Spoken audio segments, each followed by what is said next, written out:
Will the circle be unbroken by and by and by? Hello and welcome, dear listeners, to episode 123 of the Reformed Gamers, the show all about theology, video games, floating cities in the sky, and anything else that we can think of. I'm your Booker DeWitt host, Logan. And I'm his co-host, Adam. Adam, can I be honest real quick? Always. Awesome. That's always a good thing to do, right? Since we pushed this episode back a week because I was back at camp, kind of been a weird mess of trying to get back in the saddle for me here. I feel like I'm on the struggle bus.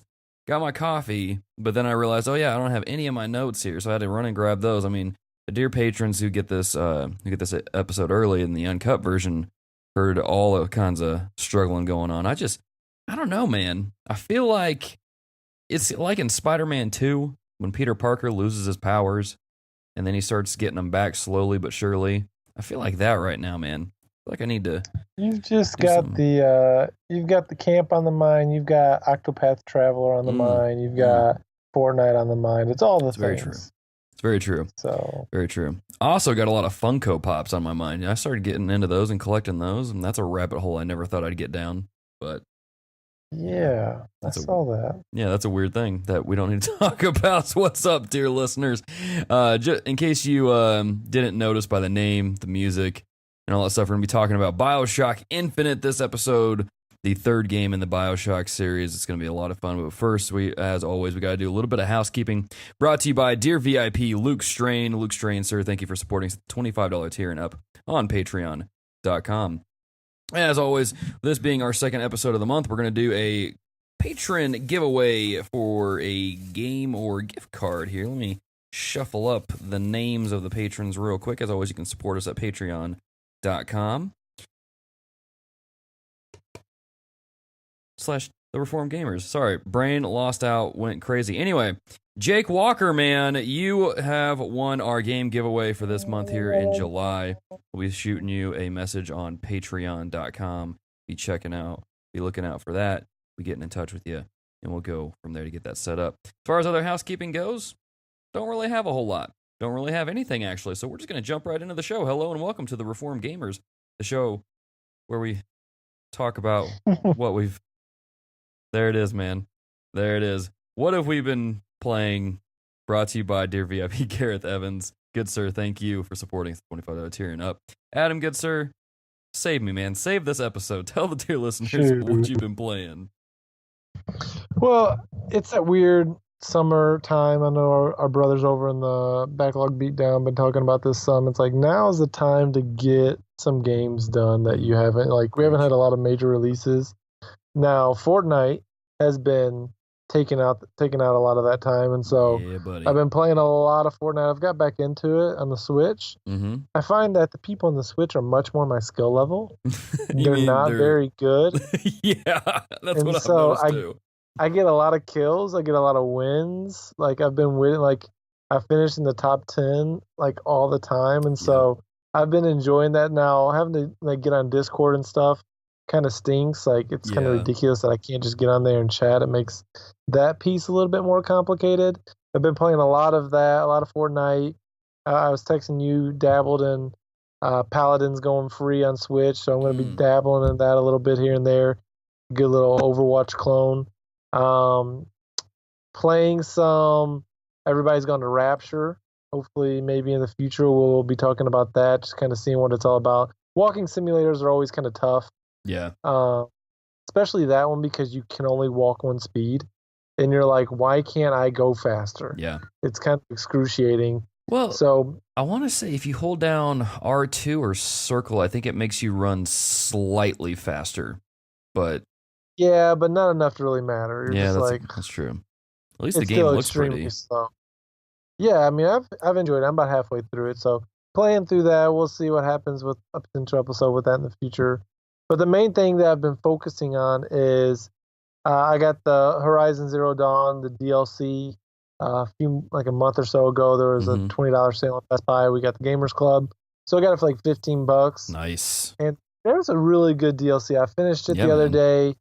It was, I mean, it's probably anywhere from probably 6 to 8 hours, depending on how much of the side stuff. Oh It yeah. was really interesting because I ended up going back and doing some of the leftover DLC stuff or not DLC, some of the side missions and quests Mm-hmm. that I didn't finish from the original storyline to kind of get my feet back under me. And then once you get into the Frozen Wilds, like the game is just, I mean, you forget how beautiful that game is, especially Yeah, now that dude. I've got a PS4 Pro and Oh, there you go. HDR and all that. So I'm just like watching the cutscenes and stuff and just being amazed at how beautiful the game is.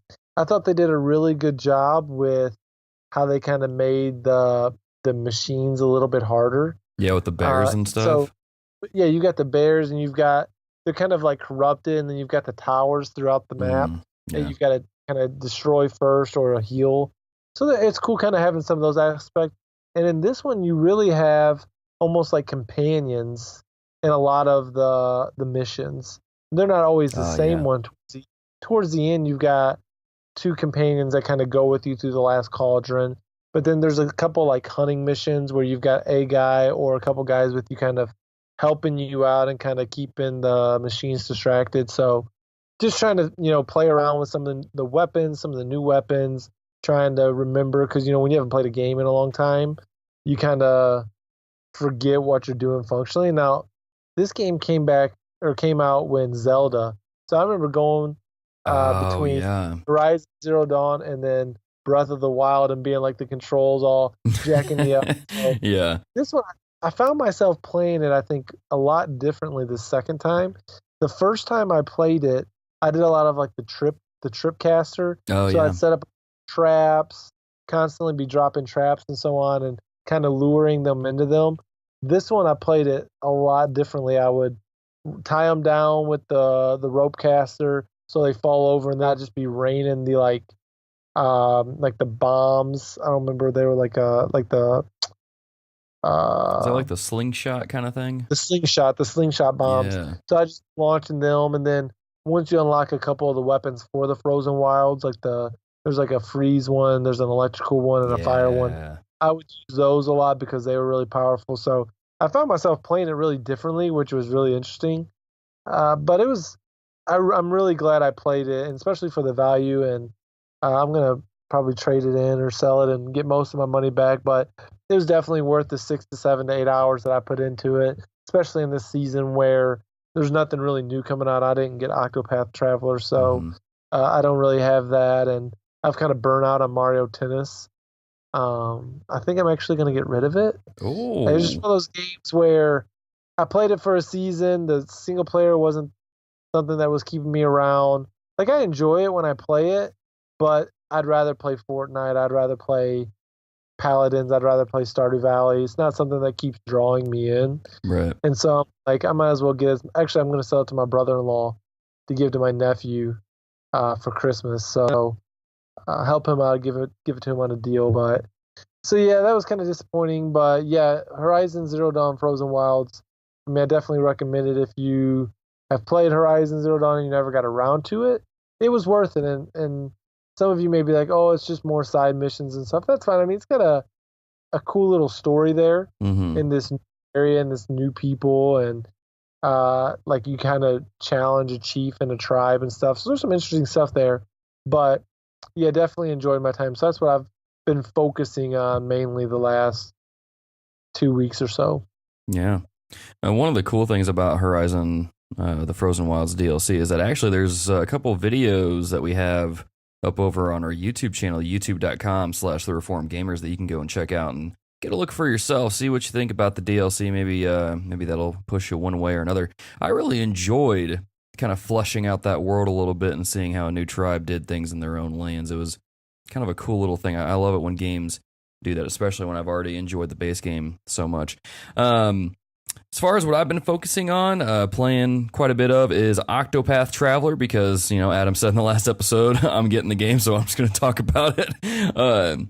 And so I'm about 15 hours into the game. I played the 3-hour demo, so I got a pretty good head start. And here's the thing with Octopath Traveler. I enjoy the game.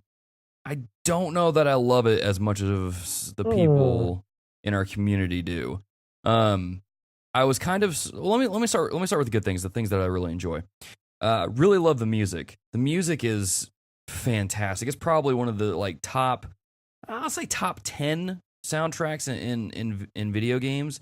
It's just so good. There's this one land I'm in. I can't remember the name of it currently, but when you get into the battle music, it is just got sweeping tones and fits the area, and it just flows so well. The music's really, really good. I think the game looks gorgeous. I didn't know how I'd feel about the storybook look to it, but 15 hours in, I love it. I think it looks fantastic. It looks really, really good. Love the combat, love the break system, how you kind of build up your battle points and kind of supercharge your abilities to really unleash some devastating attacks after a couple turns. Really great game. But where I'm kind of struggling with the game a little bit is how they present the story with the different characters. And it's weird because in a game like Final Fantasy or Tales of whichever entry in the series, your party interacts with each other pretty frequently. And so you get these funny conversations, you get these deep conversations where you learn about characters, you get to see some bits of character development. You know, it really draws you in and gets you invested in the characters.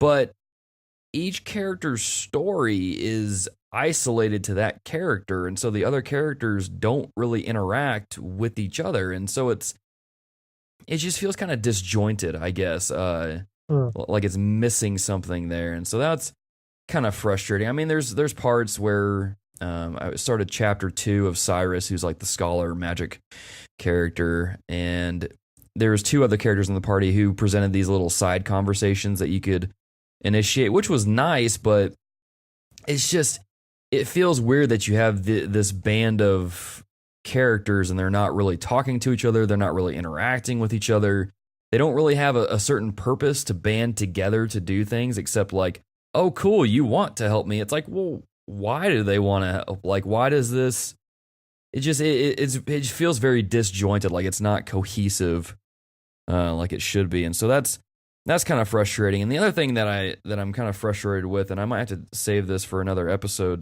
to go more in depth, but I'm having to grind out experience to learn new moves and try to get money so I can buy new equipment, and it's just boring me to tears doing that. Like when I game, I don't want to do that. I don't want to spend hours just grinding out experience to do that. And I know that's kind of a staple of JRPGs, and that's fine. But I think what would have really helped this game would to have implemented some kind of difficulty setting similar to what Persona did. So that way I feel like I'm making progress at a pretty steady pace, because right now I feel like I've hit a brick wall for the past 2 hours, and it's just I whenever that happens, it just makes me think I would just go play Fortnite or go do something else where I would see some kind of visible progress within an hour or so. But that kind of scares me with some of the I don't think I've definitely never completed an old school JRPG like that. I started and played one of them on my Vita. I can't think of it right now, the name of it, but I put, I don't know, probably 10 hours or so into that. Never played Chrono Trigger, never played any of the old Final Fantasies. And so I know a lot of people really like this, and so I'm like, okay, before I go and run off and play Octopath, I'm like, maybe I should find a way to like try like a Chrono Trigger, because I know a lot of people really like that, but I just got scared of the grind, like, because I'm not a fan of it, and that's killed me in some other games where if I'm grinding and now granted, I don't think Octopath, you probably could put 100 or so hours into it, but I think the main story is probably somewhere between 30 and 45 hours maybe. Sounds about right. Something like that, and too much, so I wouldn't mind putting in some grinding compared to like Xenoblade, where I was grinding for 20 hours out of the 100-hour game.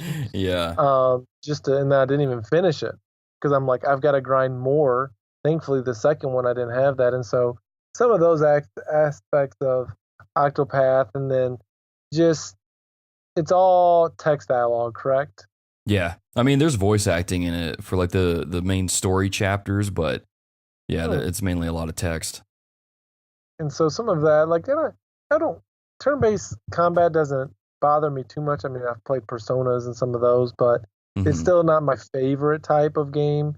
So I don't. I think this may be a game. Maybe one day on a sale or something, Yeah. I pick it up, or if any patrons or people in the group are done playing it and they're like, "Hey, I'm trying to get rid of this," maybe I'll pick it up or something like that. But this is definitely not going to be something I pick up anytime soon. Personally, it's Yeah. just not for. It's not for Adam. Right. It's not an Adam.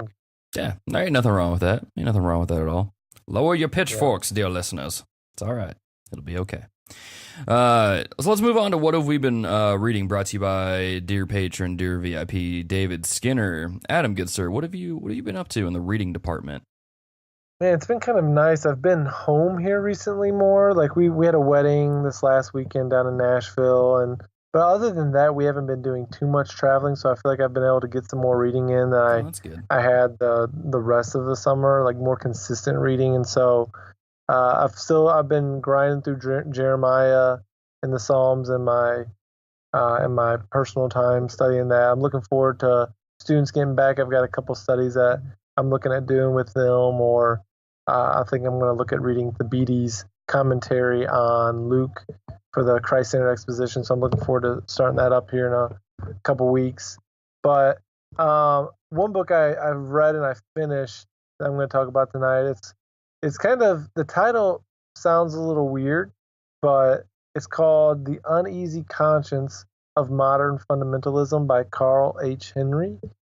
This was a book that, I don't know, did you know John Wood from Southwestern when we were there? No, doesn't sound familiar.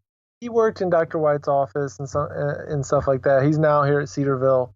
And so he did his dissertation on Carl Henry. And so he had some of these books in our break room that I was looking at, and I knew he liked to, so I asked if I could have one. It's a relatively thin book. It was actually written in 1947. And anytime we hear fundamentalism, everyone starts, it's not that way. He kind of used fundamentalism, evangelical, conservative Christianity kind of all synonymously. And so he's not talking about like necessarily like fundamental Baptist or something crazy like that, Bob Jones style. But it was a book written in 1947, and he's kind of examining the church. And he mentions the word social justice, but he's not really approaching it from that. But he's talking about social interaction, whether that be in any area, whether that's in, for just any social issue really, because he's not really hitting on the issues of today per se. Of He does talk about some racial things, but not specifically again the things today. Again, this book was written in 1947, and you would have thought the book was written last year. It is. Wow. It's almost prophetic in what he's writing, because he's looking at the church currently. So coming out of World War II, he's kind of saying, okay, the church is in this tough position of, we're struggling with how to interact with social situations and issues going on in the culture, because we've kind of got this where we don't want to be in the culture, but we know, he's like, there's not an apostle's conversion or an apostle's faith that doesn't involve what he would say flipping the world upside down. He's like, so we should be changing the world for the better if we are believers, as the apostles went out and tried to change the world for the better. Now, a lot of that would come starting with their conversion, of course, but then it continued on. He's like, he even looked at, if you look at the words of Jesus, where he talks about feeding the poor, healing the lame, if you look at those different texts, over half of his words, if we got rid of those, he'd lose half of his words in the Bible, because he's dealing with helping others or curing someone or something like that. So he's talking about, we can't be disconnected. And he said, he kind of addresses the issue of, so of course we've got to a point where we're so focused on saving the individual that we've lost the communal aspect of that. Because and that's, and he doesn't negate the importance of it. He's talking about, this is important. Of course, we need to be saving the individual, and that is the goal. But then that continues on. Okay, how now does that individual change his community with his newfound faith? So it's an extremely interesting book. It's extremely short. It's like maybe 80 pages. It was originally an nice. essay. It wasn't even really a book. Okay. And so I think it was if I'm remembering right, it was originally an essay or a journal article or something like that. So it's like 80, 85 pages, I believe, maybe 90. But I highly, and this is like an early reco, I guess, I highly recommend it. Now, I can't sit here and say that I probably agree with everything he says, but it's just extremely interesting thinking about, okay, the whole time I was reading the book, I kept thinking, how was this not written this year, last year? Because it's all of the issues that we're kind of struggling with in the church now of, you got everybody who talks about social justice warriors, social justice issues, biblical justice. What do we call them? What language do we use? How do we approach these topics? How do we talk about race, abortion, all of these social issues? How do we engage them from a Christian worldview? And how do we go about, interacting in these? And this guy is writing about these same issues almost prophetically in 1947 coming out of World War II. And he gives some kind of ways that the church could do that. It's kind of interesting looking back. He talked about the way the church uses their building. He's like, we're wasting these church buildings. We should be having stuff in our church buildings every day of the week, whether that's schools or classes or inviting the community in, hosting events. Like, it was just a really interesting read. So it's a book that I would recommend. Again, I'm not sitting here. I'd like to talk with John and be like, okay, I like a lot about what I heard, but what are some things I'm missing? Because I'm sure there's something in there that is worth critiquing. Yeah. But it was a really solid read, and I really enjoyed it. I was just blown away at its relevancy today when it was written 60 years ago. Yeah. And so, again, it's called The Uneasy Conscience of Modern Fundamentalism by Carl Henry. So, cool beans. Dear listeners, we'll put that link to that in the show notes. As far as what I've been reading, so this kind of goes hand in hand with me coming back from camp recently. I'll start with what I have been reading and then tie that into a breakout session we had at camp. So one of the books I've been reading is a book called A Biblical Answer for Racial Unity. Saw A.D. Robles talk about this on his YouTube channel a couple times and thought, hey, I'll pick that book up. It seems pretty short. And I'm not going to lie, pretty solid book. First two chapters were really solid. It was talking about scripture, focusing on Christ and his sacrifice and what that means for us as Christians, how that brings us together at the foot of the cross. And really, it was just a really solid book. Juan Sanchez had several chapters in there that just really just hit it home. The only critique I have for the book is I felt Danny Aiken's Danny Aiken's chapter was... I just didn't really understand why it was in the book because it didn't really contribute much of anything. It just seemed like he was kind of bragging about like all the stuff that he was doing. I hate to use the term virtue signaling, but it just seems like he was just kind of bragging about the different things that he was doing or that he grew up in and his seminary's doing. And I'm just like, this is all cool, but it doesn't really provide an answer for the topic of racial unity. It just seems like I'm just getting to know you, which is not bad, but just doesn't really fit this book. So I bring that up to bring this up also because I just got back from camp with some students. Great time at camp. And so the camp we have, they do this thing where you have rec or you do games in the morning and then you have breakout sessions in the afternoon, which are basically kind of like these little classroom kind of things where an instructor will show up, will come to camp, and we'll talk or dialogue about a specific topic. And the one topic that I went to with one of my students was how to deal with racism. That was hosted by the camp's MC, Jason Earls, who's actually a Christian comedian. You guys can look him up. Really cool dude. I got to spend some time talking to him this weekend.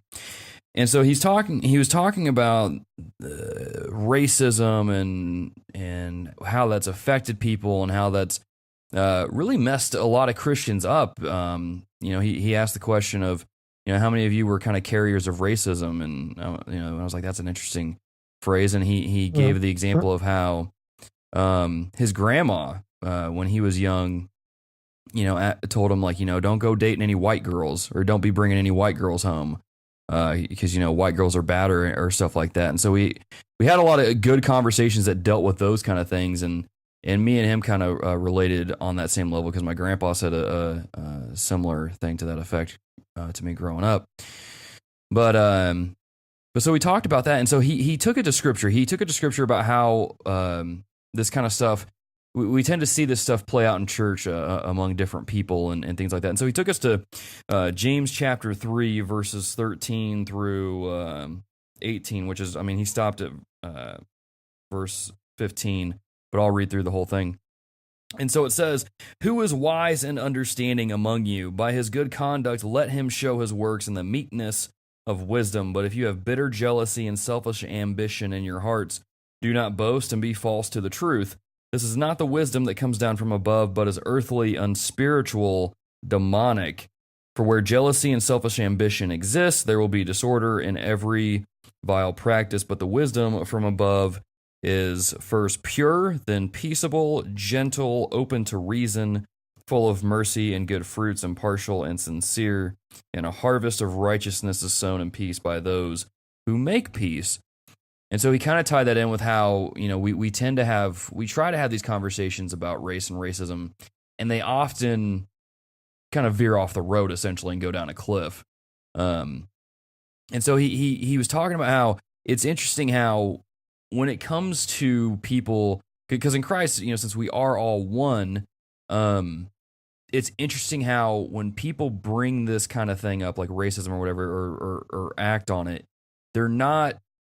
I can't remember exactly how he said it, but he was basically saying that it's basically demonic activity trying to disrupt the church, trying to disrupt the unity of the church, and trying to keep us from focusing on Christ and fulfilling the Great Commission and bringing the gospel into it. And it got deeper than that. We went like an hour and a half or 2 hours into the discussion, but it's interesting how I never really considered that part of it before, with how there's kind of like a sense of demonic influence going on when it comes around this kind of topic, and how that tends to bring or breed disunity and really usurp the biblical wisdom that's needed for those kind of topics, and it's needed for those kind of situations. And so anyway, dear listeners, that was James 3:13 through 18. You guys can go check that out for yourself. You can also check out the book. But really good conversation, really good, just kind of thinking through it and getting to talk to him and discuss several things. I mean, we even discussed the whole like Confederate flag thing, which was really really good and really helpful for one of my students. You know, because I won't get into the weeds about it, but you know, it was just a really good conversation where it didn't devolve into mass chaos. You know, when we were able to be real and honest and go to the Bible to look for answers, and I don't know, very refreshing compared to what I'm used to. And it's just hard because I mean, you're like, again, people are all over the map, and sometimes the disunity isn't good. But it's good that in many ways a lot of sin is being revealed. I mean, I've seen a lot of my own sin being revealed over the last handful of years as we've engaged a lot of these different conversations and topics. But man, if Satan is loving anything, he's loving the disunity. Now, that doesn't mean that we sacrifice truth for unity. I think we've lost the ability to argue and disagree without disassociating with each other, or just writing off people, or hating other, believers hating other believers, or I mean, social media and the internet and the horrible things that believers will say to each other. Again, there's a place for us to say, okay, there's some good things happening with this as some stuff is being revealed, but Satan is loving the disunity more than anything. Yeah. I mean, it's just, it feels like we've gone 30 years in the past, 40 years in the past, where we're at today.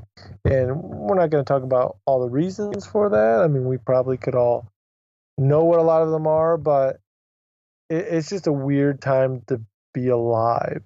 Yeah. You know, I feel like we're living in a different era. These last 2-3 years have put us in a weird space as believers, but I mean, nothing new. There's nothing new under the sun, and none of this is surprising God, and He's still on His throne, and He's still in control, and He's going to get glory out of all of it. And so, It's just trying to figure out, okay, how do we learn? How do we grow? How do we love others? How do we share the gospel amidst all of this chaos? Yeah, man. And that's really what Jason was trying to get at. How do we get the gospel into these situations? How do we get it in there? Which is what's most needed. But yeah, really good stuff. Anyway, dear listeners, links to both of those books will be in your show notes. Without further ado, let's jump into some Bioshock Infinite. In the glory whose dear forms you often miss when you close your... Now, as always, dear listeners, if you're a new listener, you're just checking out this episode because you love Bioshock Infinite and you want to hear us talk about it. Kind of what we do is we will essentially break down the game's development history, go through a brief run through of that, give a brief review of what we thought of the game, and then from there we'll dive into the themes of the game, and that's basically your opportunity to pause the show if you've never played the game and you don't want any bit of it spoiled. But if you don't care about spoilers, you can keep trekking along in your little kind of air balloon thing up into Colombia, and we'll take a look at the themes going on up there. So yeah, without further ado, let's just dive right into the development history here. Now, the game was developed by Irrational Games and published by 2K Games, with Ken Levine working on the game as the creative director and lead writer. Irrational and Levine, who had previously developed the original Bioshock, passed on the opportunity to work on the sequel Bioshock 2 in favor of a new Bioshock game with a different setting. Work on the game began in February 2008, with the game's concept being formed 6 months after the original Bioshock's release, which is pretty impressive. The game was codenamed Project Icarus, and the game was worked on in secrecy for 2.5 years prior to its announcement on August 12th, 2010. The game went gold on February 19th, 2013. During the initial stages of development, Irrational originally considered several settings for the game, including reusing Rapture or setting the story in the Renaissance period, before finally deciding on the floating city of Columbia. And they reached this decision after the developers and Levine read Eric Larson's 2003 nonfiction book, The Devil in the White City, which prominently featured the world's Columbian exposition set in Chicago during 1893. Now, the time period at the turn of the 20th century and the historical events surrounding it, such as the world's Columbian exposition, inspired the game's setting as a city in the sky, while the concept of American exceptionalism, which the world's Columbian exposition was considered to have symbolized later, inspired the game's story and setup. Central to the game was the relationship between the playable character Booker and AI companion Elizabeth. Unlike Bioshock's Jack and Bioshock 2 subject Delta, both of whom were silent protagonists, Infinite's protagonist Booker was given his own voice and identity. Going on a few other things here, the game runs on a heavily modified version of Unreal Engine 3 with a couple additions and replacements on the core engine. The game faced performance issues on the Windows version. No, let me see here. Levine stated that the performance issues faced by the Windows version of the previous Bioshock games were addressed by Rational and Infinite. He further added that the Windows version enabled by Steamworks. Basically, the game works fine now. This game came out several years ago. It'll work just fine on your PC. The game was released worldwide on March 26, 2013 for Windows PC, PlayStation 3, and Xbox 360. The game was later published by Asper and ported to the OS X platform, which is Mac computers, so one of the 5 games on that platform. The game has a couple different downloadable episodes. Burial at Sea has 2 episodes. You have the kind of like Battle or Clash in the Clouds as well. So if you get the Bioshock collection that comes with all 3 games, you get all the DLC and you get to experience that as well. As far as the game's reception when it came out, received critical acclaim upon release, with reviewers praising the story, setting, and visual art design, which if you played the game for just any set amount of time, you will attest that it is a gorgeous, gorgeous game. According to Metacritic, Bioshock Infinite was the 3rd highest rated video game of 2013 across all platforms, behind Grand Theft Auto 5 and The Last of Us. So it went up toe-to-toe. You know what's crazy? What's that? Grand Theft Auto 5, you said? Yeah. Grand Theft Auto 5 is still selling. I know, which is it's insane. in the top 10. And this game came out the same time that game did. Mind blown. It's crazy, What man. in the world? The G- amount of money that. Sorry, that's a wild offshoot. yeah, dude. But I did not realize that those games came out in the same year. Yeah, man. Holy cow! GTA 5 is an old game, dude. It's crazy to see that game is still selling like hotcakes. I guess that means we'll just have to do an episode on it and trigger a bunch of people. No, I'm kidding. Sort of. Wild. Anyway, sorry, sidetrack. No, man, that's good. Let me see. Consensus among several critics was that Infinite was one of the best games of the 7th generation of consoles, with Ryan McCaffrey from IGN saying that the game is a brilliant shooter that nudges the entire genre forward with innovations in both storytelling and gameplay. Needless to say, the game's great. Got a lot of high 90s, 9s, 10s. EGM gave it a 10. Edge Magazine gave it a 9 out of 10, which is saying a lot because Edge does not. They're pretty strict about their games. They're pretty picky about their games. But I know the game has been out for over 5 years or so. But Adam, man, what are your thoughts on the game, man? Let me give the dear listeners a brief review of what you liked about it, maybe some of the things you didn't like about it. Well, it's funny because you talked about one of the 5 games on Mac. I actually played this game the first time on my Mac when I was living overseas. Nice. And so my 360 at the time, I've shared this story over and over and over on the podcast. My 360 barely worked when I was living over there. And so I was doing a lot of gaming, or the little bit of gaming that I was able to do, I was doing on my Mac. And my friend, he was a Russian student, but he spoke fluent English, and he had learned all of his English through video games and through television. That's awesome. He had not taken any formal training, but he had just watched enough English TV, movies, and video games that he had learned English. It was wild. He was one of our best friends when I was living over there. But he kept telling me, have you played Bioshock Infinite? And I'm like, no. He's like, you've got to play it and wait till you get to the ending. He's like, it's going to blow your mind. Yep. And so I ended up playing through the whole thing, mouse and keyboard, on the same computer I've got today, Old Faithful here. And man, he was right. It blew my mind. And we'll talk about a lot of the things as we get through some of the themes later. But this game, now it was very, of course, different than the first 2. You leave Rapture, you're no longer buried at sea, you're floating in the sky. And so that's just a different aesthetics there. Being a guy who loves American history, that whole aspect of the game was really interesting. Just seeing the way that they had kind of twisted American history to kind of fit the story that they were trying to tell. The patriotism, some of the history aspects there, really enjoyed that. I thought again, I played on a mouse and keyboard, but the guns, the shooting aspects, the rail, all of the just gameplay features were really well done. Really well done. Now, the issue I usually have with sometimes the Bioshock games is you don't end up using all of the powers. You know, most people are going to find their 2 to 3 powers that they really like and just milk those. Like there's most of them, and I don't know, maybe it just may be the way that I play a game. You maybe use more, but I really found myself just using 2 or 3 of the different powers, the guns, like the things with, instead of having big daddies, in this one you had like the the George Washington statues. Oh yeah, where he kind of walked around with a chain gun. I guess that would be the comparison.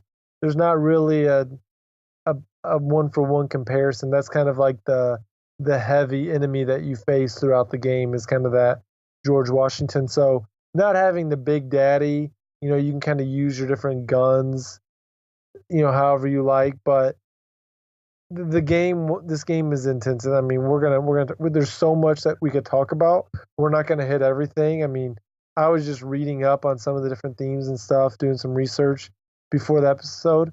And we could talk about this game for hours. We could talk about different themes that the game portrays for hours. But I know a lot of people don't like it as much as 1, but for me, this game is right up there with Bioshock 1. Bioshock 2 was whatever, it was solid, but this game, probably because of the religious aspects, it got me thinking a lot more on the religious aspects and the themes that go along there than the first one. The first one definitely has those themes. I mean, we did our episode on it. But I think the overt Christian themes in this game is what really took it to that next level for me. So, I mean, it's an amazing game. A really strong way to end the series. We probably never, of course, see another Bioshock game, I wouldn't guess, but this was a great way to finish it. Yeah, man. So here's my thing with this game. When I played this when it originally released back in 2013, really enjoyed it. By the time I reached the end of the game, I was like, what in the world did I just play? And to prep for this episode, I replayed it again through the Bioshock collection. So I basically played the PC port on my PS4 through the collection. And so here's my thing. And this is again, we'll get to this later in another episode with kind of how my tastes in gaming have changed. I forgot how violent this game is. When you first get the skyhook and you use that to kind of execute one of the guards during the like fair or something when you get the baseball, and that's when you start getting apprehended and really everything just kind of starts going crazy. I forgot how graphic it was because there's just you shove the dude's face in the skyhook, blood shoots everywhere. I'm like, this is a really violent game. Like, oh my gosh, I was not prepared for this. I don't remember this. Which I should have remembered because the first Bioshock, you had the Big Daddy shoving a drill through your chest, and so I mean, shouldn't be anything new, but it still caught me off guard nonetheless. That being said, the game looks fantastic. I like that it's in the sky. There's a lot more brighter tones. It's a lot more vibrant. And I like how the aesthetic of that game kind of plays to, like, you see the bright tones and you see how bright and happy everything looks, but you can just tell there's like something not right about it. There's something underneath that's just waiting to pop out and kind of expose itself as some kind of gross, seedy underbelly of Colombia that's not the perfect oasis that people say it is.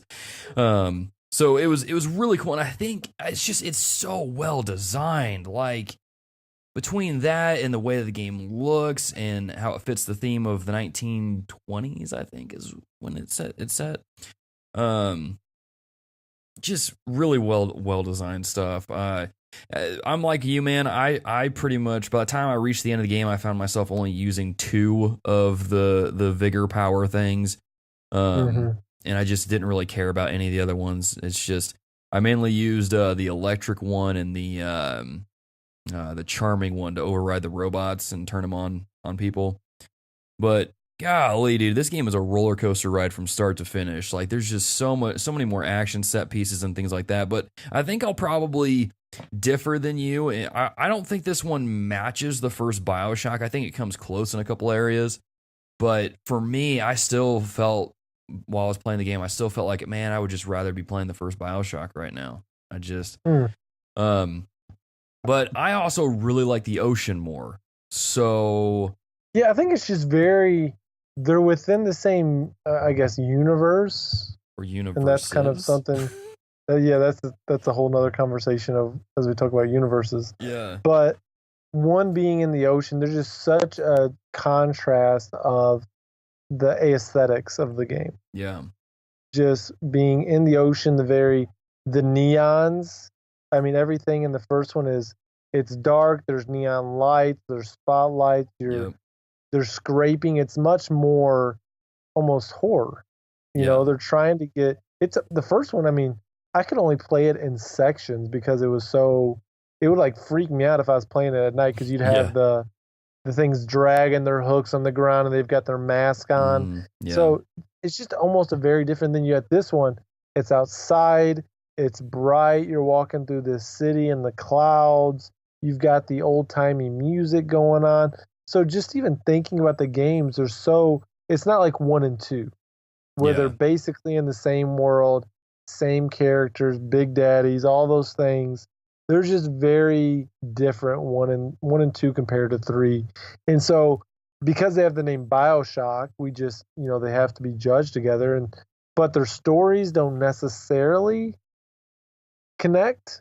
Yeah. And so other than the creators in the name Bioshock and some of the powers and stuff, there's not a lot of necessarily similarities. Right. If it didn't have the name Bioshock in it, you'd say, made by the people who made Bioshock, and you could see a lot of those similarities. But other than that, I mean, what is there that really connects? I guess there is one point where at the end of the game, you do briefly go back to Rapture, if I believe right, correct? Mm-hmm. Yeah, you totally show And up so there. and so that there's the connection, I guess. But and maybe I'm forgetting something on the story connections of the two, but there's not a ton per se, and Yeah. so it's hard to judge. It's hard to like compare them, but I mean we still do it. We do that with all kinds of games. So Mm-hmm. For sure. Really, at the end of the day, I would say both games are like cheesecake. It's just one might have a little Yep. extra cherry sauce on it, So, or in the case of Infinite, it has a lot more because of how graphic the game is, and that ain't cherry sauce on the Man. cheesecake, I guess. But anyway, so yeah, I don't know, man. It's one of those games that for me now it's kind of hard for me to recommend because of how graphic it is. Like I forgot how violent the game is. I'm gonna have to go back and play the first Bioshock game again because we did that episode so long ago. So I'll have to see if I feel the same way about Well, we'll Bioshock. talk about but- it. We'll talk about it because some of that comes out in the themes. Yeah, that's true. That's true. You know what? Yeah, let's just jump right into it. So, dear listeners, if you haven't played Bioshock Infinite, yeah, this is your opportunity to pause the episode, go play the game, check it out, see what you think, and then come on back to the show. But if you don't care about spoilers or if you've played the game, let's just keep trucking along. Let's sit in that chair, let it take us to Columbia, and let's go. So, Adam, dude, where do we want to start with this game? Because this game, I forgot how deep this game is, or maybe I just didn't even realize how deep this game is. Yeah. I mean, you can talk about religion, you can talk about universe, like multiverses, you can talk about the racism in the game and the whole racial purity themes that were going on. You can talk about the patriotism. Like, there is a lot going on in this game to the point where it's almost overwhelming. So where do we want to start, man? I think religion is obviously the biggest one. I think because that's kind of how the game starts you off. So I think that's a good place to start the conversation because if you play the game, you're on this boat, you're kind of making your way, and you don't really know what's going on at the beginning of the game as you're on the boat, as you're getting to the lighthouse. But once you kind of get to Columbia, I mean, the first kind of stuff that you see is, and the only way that you get into Columbia is through the water, if I'm remembering correctly. Again, it's been a little while since I've played it, but the idea of baptism. And so that's kind of a big part of where the whole story even takes off. And so if you've played and you remember, so you've got Booker DeWitt, and then you've got Comstock, and you find out later, okay, they're the same people in different universes. Everything gets super weird. Yeah. But you have two paths that differed because of baptism. So you've got Booker, who fought at Wounded Knee, did all of these huge atrocities to Indians, killed all of these people, and is struggling with the grief, the sorrow, the guilt of his decisions and his actions. And so he's trying to, make up for them or find forgiveness, find atonement is a word that'll be used some in this. And so he gets to a point where, I don't know if it's at the beginning or you find him more in flashbacks throughout the game of he's in the water and it kind of splits off. Okay, if Booker gets baptized, that's the storyline, the universe that takes him into becoming Comstock. And so you have this idea of, okay, he's feeling grief, he's feeling guilt, he's feeling sorrow for all these bad things he does. He gets baptized. He's now, in many ways, he's forgiven. He's found salvation of some sort. And he kind of uses that, he's forgiven and forgets. He ignores all the bad things he's done. And not only has he forgotten that, but now he's a prophet. He has felt the salvation of God or whoever, and he's no longer guilty. He's forgiven and he's elevated even. And so through Booker DeWitt's baptism, he becomes Comstock. But then, okay, different universe again. You come back.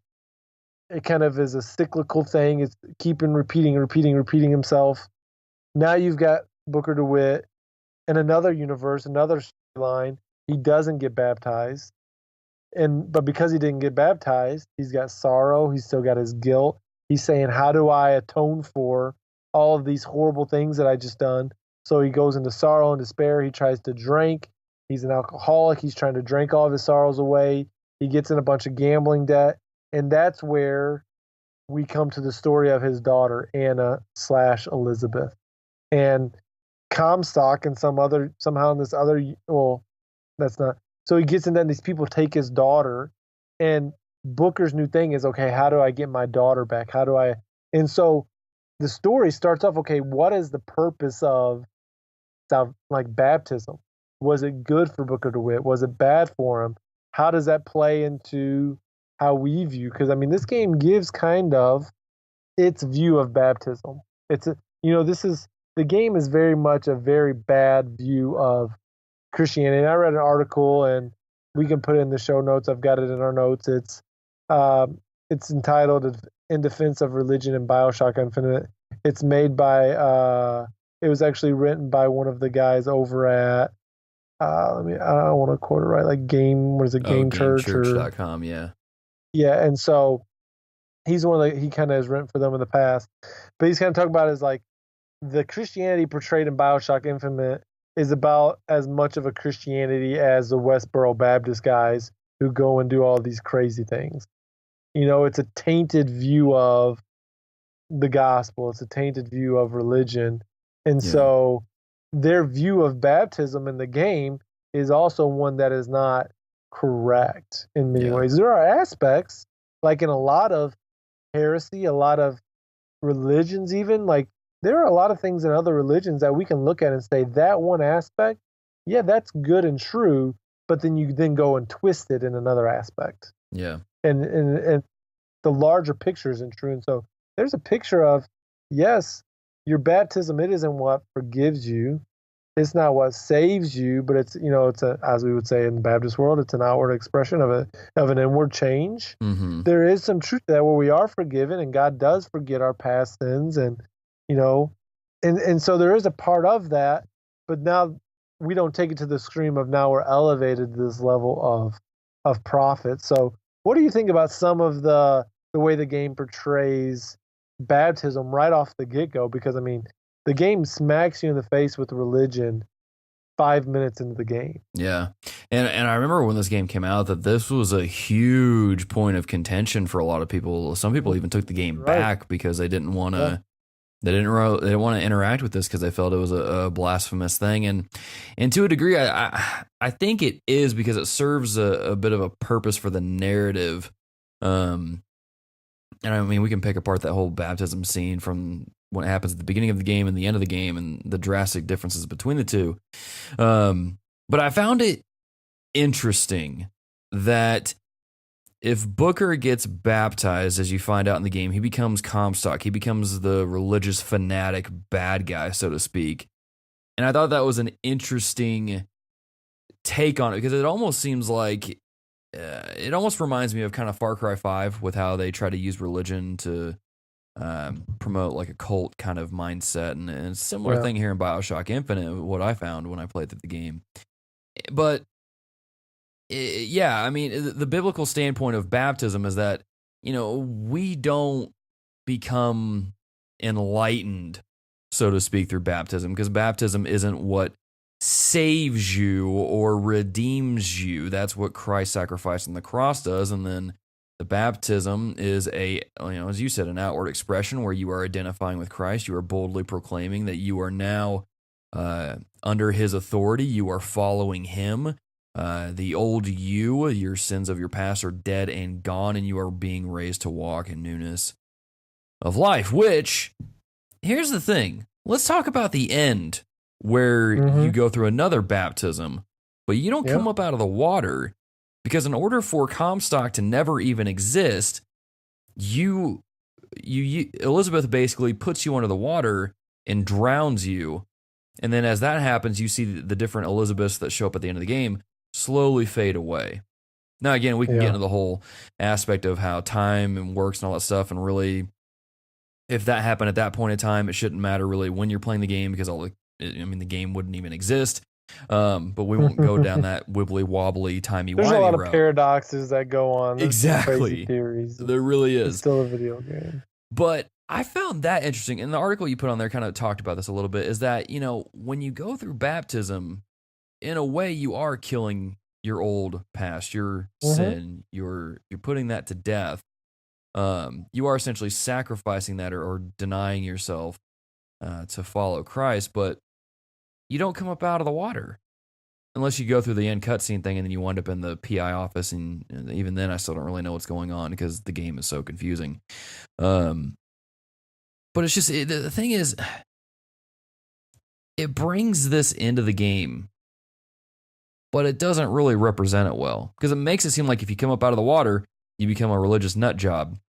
If you stay under the water, you're doing the world a favor. If you don't ever get baptized, then you're just left to a bit of drunken disparity. And it doesn't really offer any kind of hope, really, when. Well, I think. Go ahead. Sorry. I was just gonna say, when baptism should be a joyous occasion because you are following Christ. Doesn't mean you become a religious nut job. But anyway, whatever. I think there's a lot of aspects to that of, okay, and I think we can look back probably at American history and Christianity and the unity in the two, and how the Messiah complex that there have been with maybe that Comstock had. Okay, he becomes a radical, not as in, he's just living out his faith in a crazy radical way, but like the bad side of radical, where he's a prophet, he's got a message, he's this praise him as much as God. Like, that's a lot of, you find that idolatry throughout the game of, we're not only praising Comstock, we're praising the founding fathers. That's a whole nother theme of patriotism and God and country that you can talk about. But the kind of, this can be the radical side of Christianity. I think I don't mean this to keep being this, maybe in another universe, they may say that there's people who have been baptized because there's other people there that were baptized but aren't acting like Comstock. They've been led astray because of who the leader is, but not everyone in the game that's baptized becomes another Comstock. The main one, I think you see an aspect of it. It's like, this is what someone who even is trying to be a Christian, they can take it to the extreme and put more on themselves than they're supposed to. Yeah. And there's definitely a major aspect, the corrupting nature of religion. Now, that's not the majority of Christianity, I would say. I'm not using the word religion. Of course, the majority of Christianity, or true Christianity, is not the corruptibility of it. It's focusing on the work of Christ. But there are those. We may, even some of our listeners, we may know that we've seen people who have come to Christ and have kind of gone, or we thought they came to Christ, but then they go off this deep end. And they don't have a sound theology. They have some heresy. And they start elevating themselves instead of Christ. And there is a negative side to what should have been a really good thing. Yeah. What should have been a life-changing thing. And so that's something, what should have been a life-changing thing in many ways was, but in the wrong way. Yeah. His salvation, his baptism should have been a good thing. But instead, it led him to a worse path, which, I'm not going to say it doesn't, it definitely happens, unfortunately, in our world, but I wouldn't say that's the majority. Yeah. Well, and even when you play the game, after you go through that baptism scene, you wake up and there's the three statues of, who is it? It's Jefferson, Franklin, and George Washington, I think. Might be wrong on that. But you see you have this false trinity there, and so it's already a false baptism. So I guess now I can see kind of the blasphemous aspect that people were having an issue with. Yeah, and go ahead. I was going to say, because, the real biblical baptism is you were baptized in the name of the Father, Son, and the Holy Spirit, buried with Christ. So here in the game, it's a twisting of that. So yeah, it is kind of a cult-like take on it, I guess, then. So, okay. Sure. Okay, I'm starting to see this now. And I think even as, looking at that, we talked about the violence in the game, and it's a very violent game. But I think that's one thing. Again, this is a game that, if you remember, you've got the the brother and sister, and they're flipping the coin. They're flipping the coin, Mm-hmm. and it's always been heads. Well, why has it always been heads? Because it's the same thing has always happened. You know, you get to a point at the end where before Elizabeth drowns him, the only way to break this cycle is it says always a man, always a city, Yeah. world in order, and destroy. You know, you've got to destroy the man in order to destroy the city and destroy all this. But it always happened over and over. So for DeWitt, the only way that he had known how to atone for his sin is to fight back. And so the violence throughout the game gets worse and worse and worse because that's the only way he understands how to atone for sins, by trying to get Elizabeth back. He's fighting, he's fighting, he's fighting. He's trying to, you know, he's putting more violence to atone for the violence that he did at Wounded Knee. So it's that sin cycle. I think you can look at, okay, there's a sin cycle there. But now it's not perfect, of course, and I don't want to say DeWitt's this Christ figure or a shadow, but there's some of it where, okay, but when does he finally atone for his sins? It's in his death.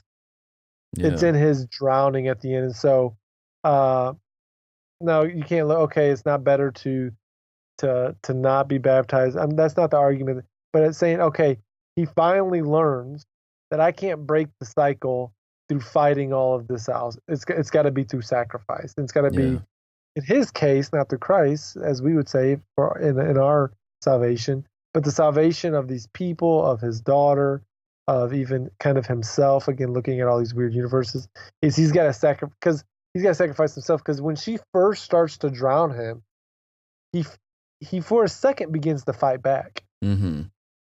And so he doesn't just, okay, here I, kind of fall back. He fights, but then he kind of realizes this has got to happen to break the cycle. Yeah. And I don't know if you'll use it. Maybe we put this song in at the end of the episode, but there's a song, Will the Circle Be Unbroken? They're actually singing it while they're at the baptism.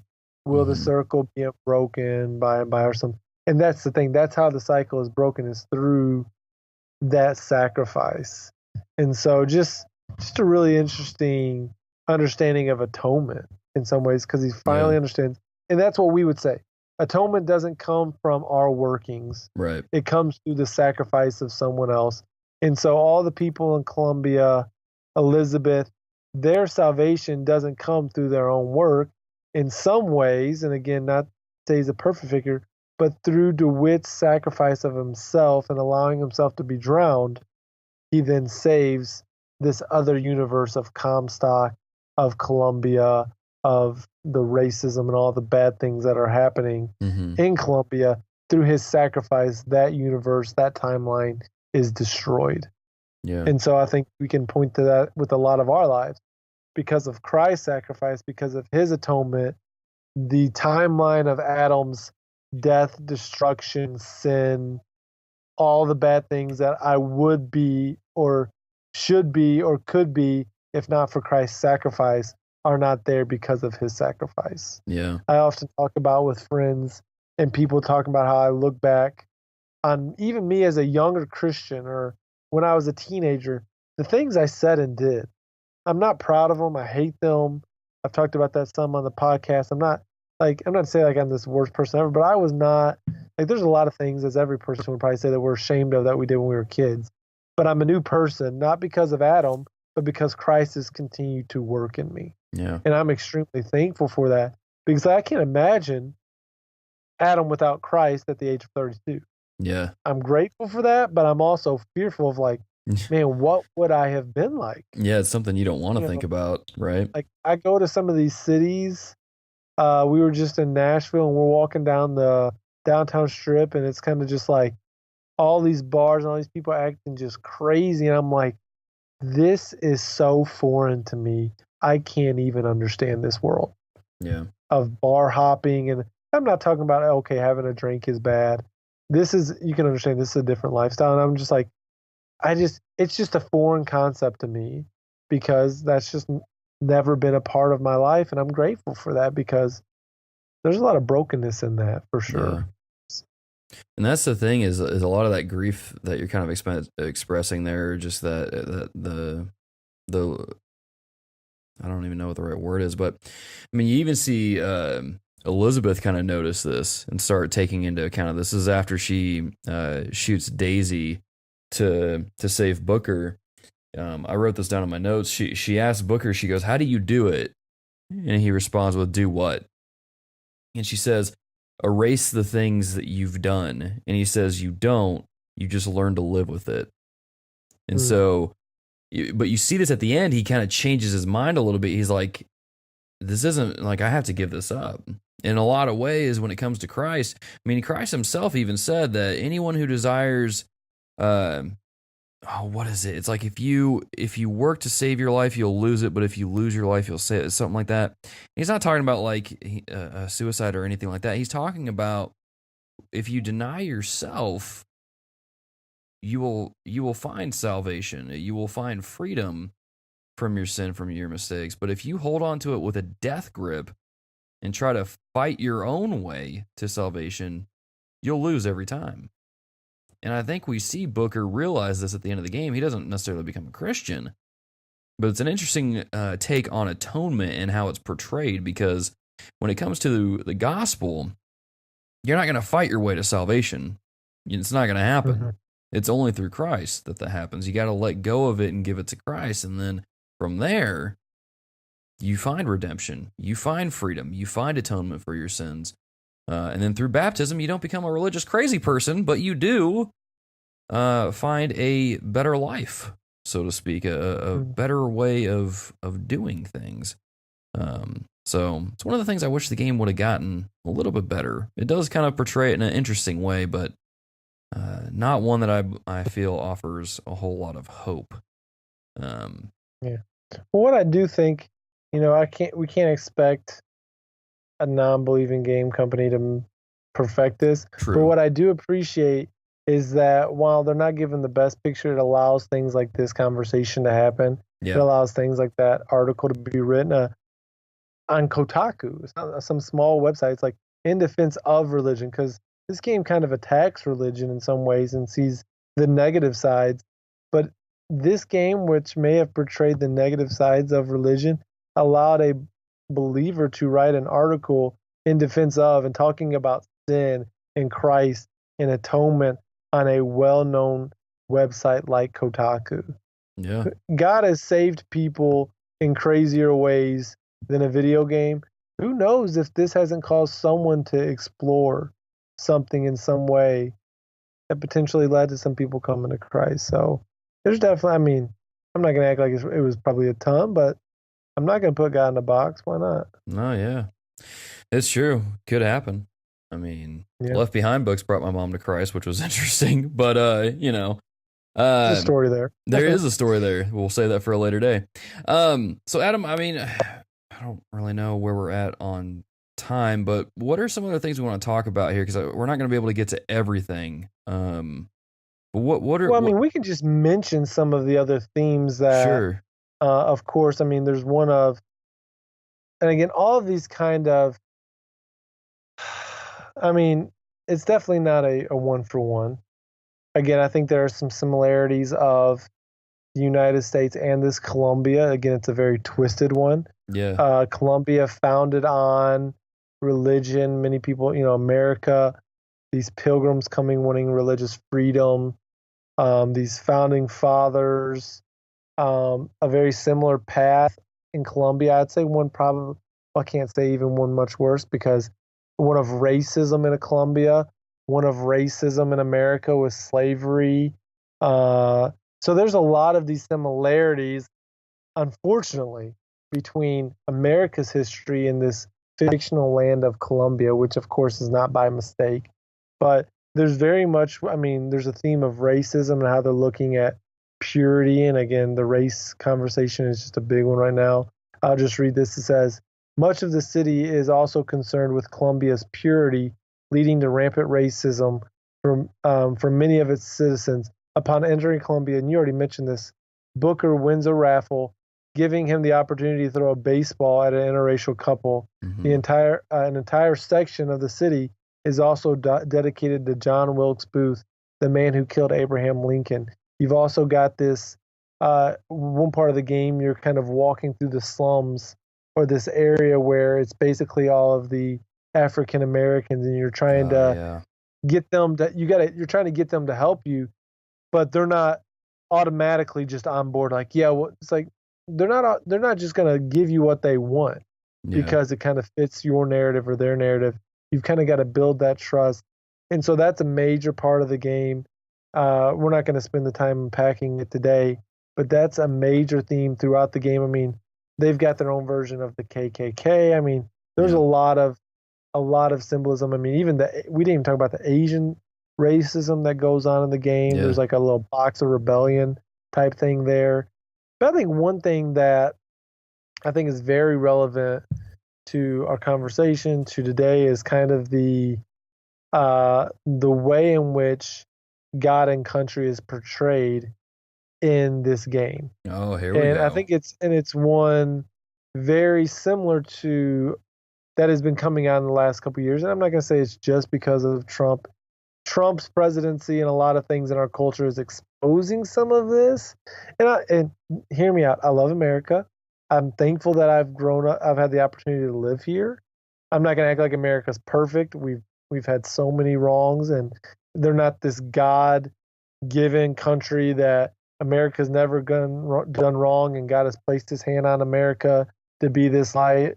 America has its issue, and God is being uh, glorified and honored in many countries other than America in mighty, mighty ways. But in Colombia, it's this God given nation. You worship God when you worship Colombia, and you worship Colombia Yeah. as you worship God. They kind of go hand in hand. And I think that's a scary thing that we've began to see in our country. Now, there's something to honoring people. You know, we have our military services, we have our Fourth of July. I want to honor the people where honor is due. We should honor people who fought to defend our country. We should honor those who died fighting for our freedoms. I'm not talking about that, but I'm not going to act like worshiping God and worshiping country are the same. Yeah. They are very different things. And in this game, they are not different.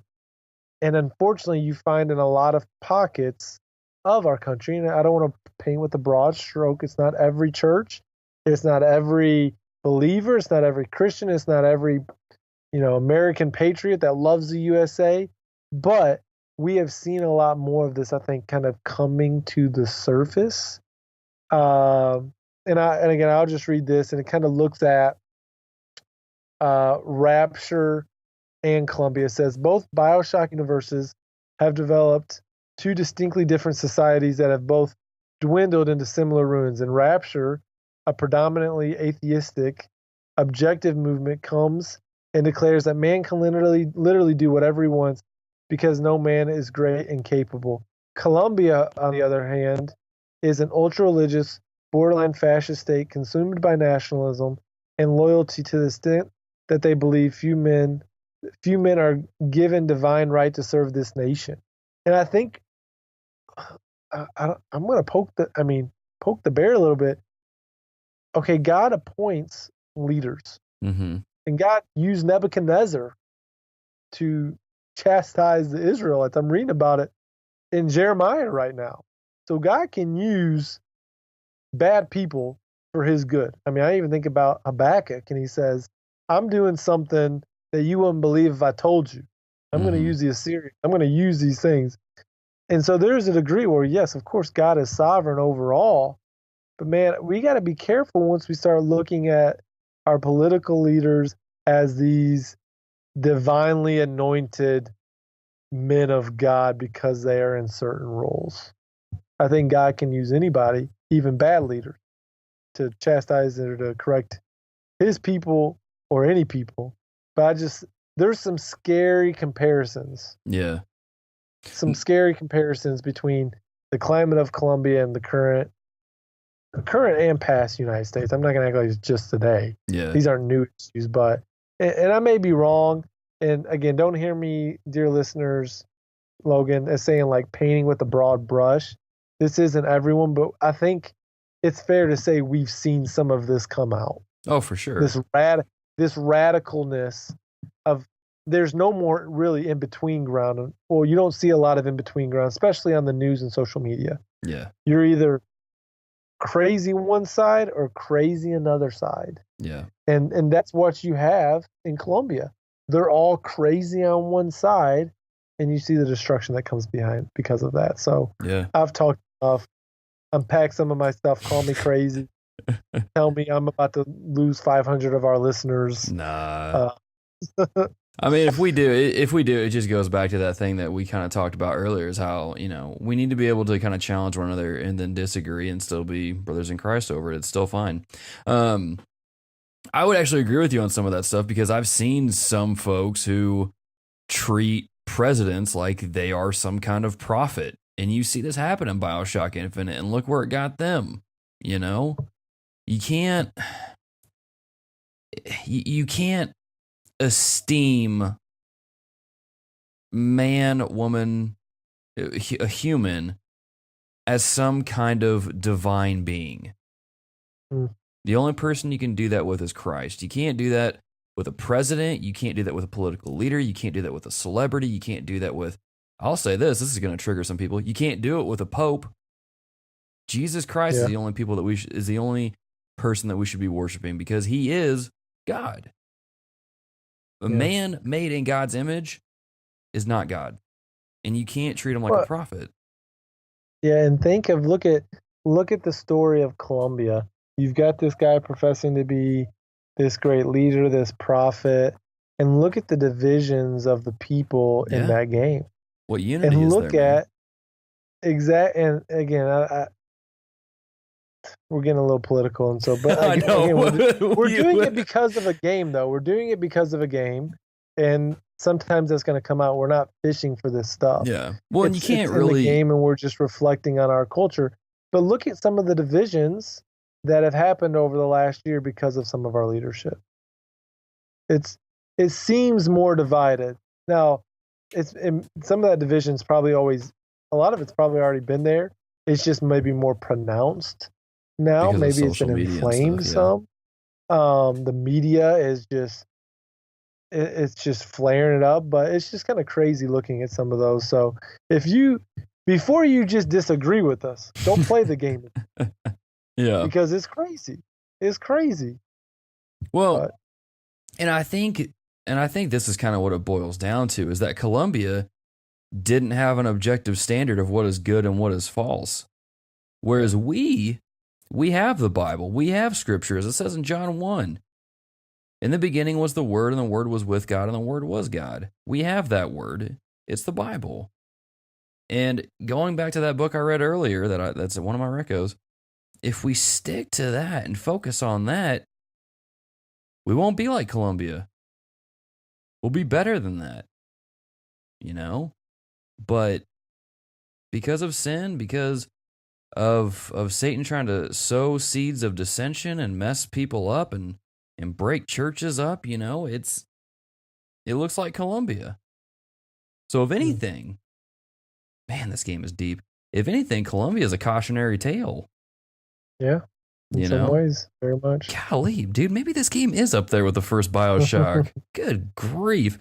But, as we're sitting here talking about this and discussing it, it just makes me thankful for the fact that we have the Bible. The fact that we can read it, we can study it, we can look at it, we can learn from it, we can grow in it, and we can use that as our standard of right and wrong, good and evil, just and unjust.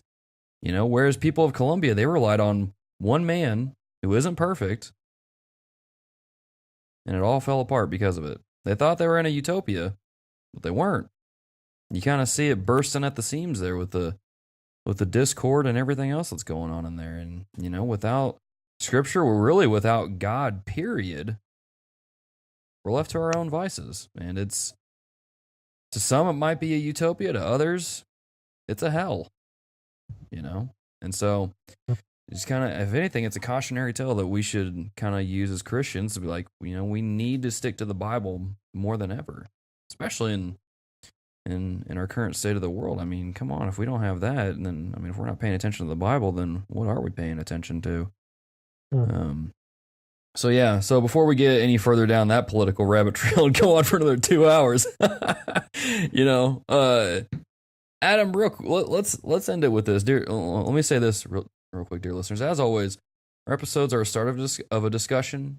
If you want to have these conversations about a particular point that we talked about on this episode, feel free to reach out to us on Patreon, Facebook, Twitter, YouTube comments, and things of that nature. If you're friends with us in the Facebook group, you can do so there.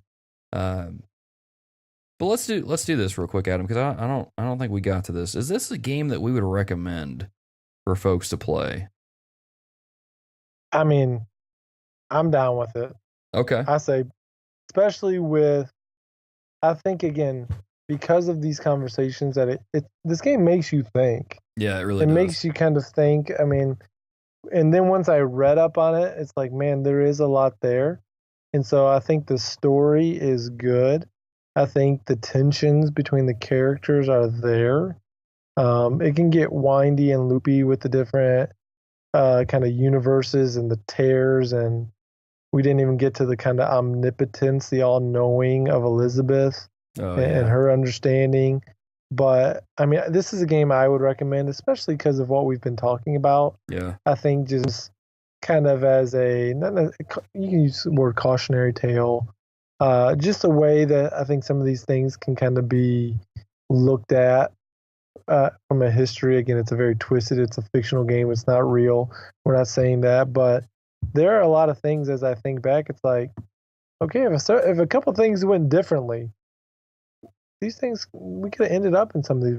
Of course, we're not going to be a floating city, but the divisions could still be as grand as they are, or even worse. Yeah. And so I think it's a game definitely worth playing, especially with the new collection, not new, but the one that came out on current gen systems. Yeah. Again, I really enjoyed the game, so I'd say check it out.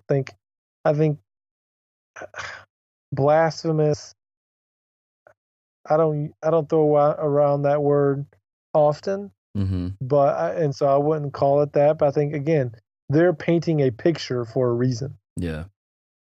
They're not trying to be like, this is what they're doing a extreme picture of Christianity. Yeah, I'd say it's more of a cult, but yeah, or cult, whatever. But I think for me, I'm gonna recommend that. I would say yes, play this game, but with a caveat: have some thick skin going into it, because I can tell you right now, I can see some folks play this game today and get super offended by literally everything in the game. I mean, I almost got triggered seeing those racial unity posters or not racial unity. It was racial purity posters up all over Colombia. And I'm like, good grief. Like, come on. Mainly because I'm in a interracial marriage. My wife is Hispanic. I'm not Hispanic. So I've seen that crap enough as is. But yeah, so it's a game that I do recommend for those that are 17 or older because it is an M-rated game, but have some thick skin going into it. Otherwise, just don't play the game because it's going to make you think. It's going to push you on some things. It's a really graphic game in more ways than one, not just the violence, but just with the themes that we've discussed. So it's a game that if you're going to play, you got to have some thick skin going into it. Otherwise, you may as well just go to Octopath Traveler or Mega Man X Legacy Collection or something else. That being said, dear listeners, as always, start of a conversation. If you want to continue a conversation we started on one of these topics, feel free to reach out to us. But something new that we are starting on the show here is every month we're going to thank our patrons who support us over at patreon.com at all levels. Just a nice little shout out to you guys. A thank you for supporting us on the show. Keeping us going, keeping the lights on, keeping the recording booths lit up, and keeping the coffee hot, which we always appreciate, and keeping the internet running at a smooth 95 meg so I can play Fortnite at a smooth pace. So, dear listeners, dear patrons, we want to give a shout out to you guys. Those dear patrons are Luke Strain, David Skinner, Gareth Evans, Eric Bryant, the Jet Islander podcast, David Matthews, Mitch Etheridge, Wesley Ray, Caleb Schmidt, Alex Castellanos, Jake Walker, Jeff Wofford, Micah Hendrick, Alex Hooper, Jesse Penu, Derek Smith, Michael Toller, and Josh Broccolo. Guys, thank you for supporting us on Patreon at patreon.com/thereformedgamers. As always, dear listeners, if you like what we do here at the show, you can go over to patreon.com/thereformedgamers and lend your support there. Your support as low as $1 a month goes a long way in keeping us going. Now, before we let you go, dear listeners, some recos, as always, brought to you by Richard Marroquin and Eric Bryant of our dear VIPs over on Patreon. Adam, good sir, what should our dear listeners check out? This is one, I read the book earlier that I have been reading, The Uneasy Conscience of Modern Fundamentalism by Carl Henry. So that's one, I recommended that earlier. Mm-hmm. A show I've been watching on Netflix. I don't know where this came from, how long it's been on there. Kind of caught me by surprise. Okay. But comedians in cars getting coffee. Have you seen this, Logan? I've seen it pop up on my recommended, but I've never actually watched it. Is it any good? No, it's probably not going to be for everybody. Okay. It's just Jerry Seinfeld talking with different comedians, talking about kind of them coming up and stand-up or comedy. I love coffee, so I love just seeing the images of coffee that are constantly being shown.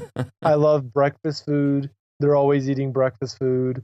But it feels like it feels like you're sitting there with them, watching them have these conversations. They don't seem fake. They just seem very just natural. And so, I mean, he's had all kinds of guests. Like, he's had some people from the old Seinfeld show.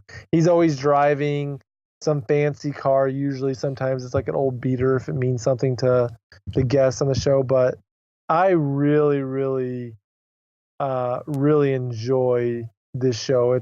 Sometimes it's like 15 minutes. Sometimes it may be 25, 26 minutes. It's kind of just however good it was. And so if you kind of like stand-up, it's not like a stand-up comedian show, but they're talking a lot about just where they've been.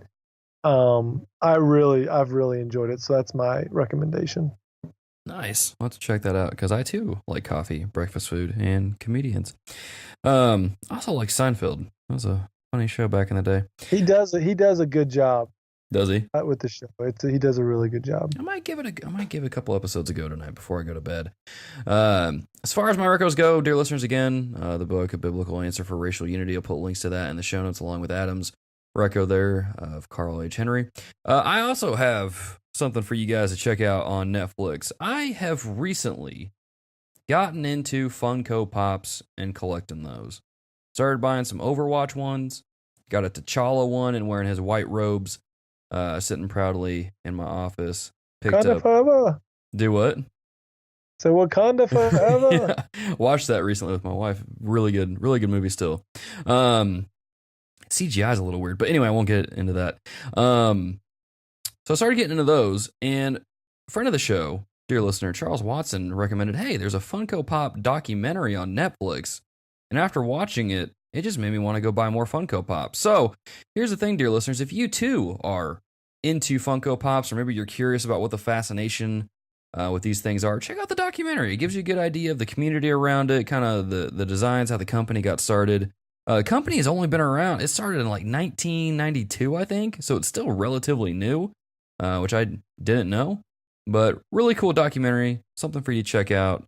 And then, hey, if you find it to be a boring documentary and you're just like, this is stupid, Logan's recos are whack, hey, you can go check out Comedians in Cars Getting Coffee and enjoy that much more. But as always, dear listeners, with that being said, episode 123 of The Reformed Gamers, it's coming to a close. Had to double check the episode number because now I've got a complex about that ever since I messed that up on another episode. You can follow us on Twitter at TRG Podcast.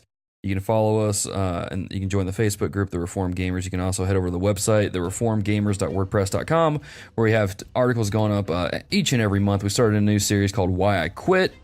First two articles up cover Kingdom Hearts 2 and Dandara. You can check those out over on the website. You can also follow us on youtube.com/thereformedgamers, where we'll post episodes of the podcast up there all the time and archives of our streams. And yeah, if you like what we do here at TRG, just one more time, if you can go over to patreon.com/thereformedgamers to lend your support. Check us out there and consider a few different ways that you can support the show financially as well. Anyway, dear listeners, until next time, GG and amen.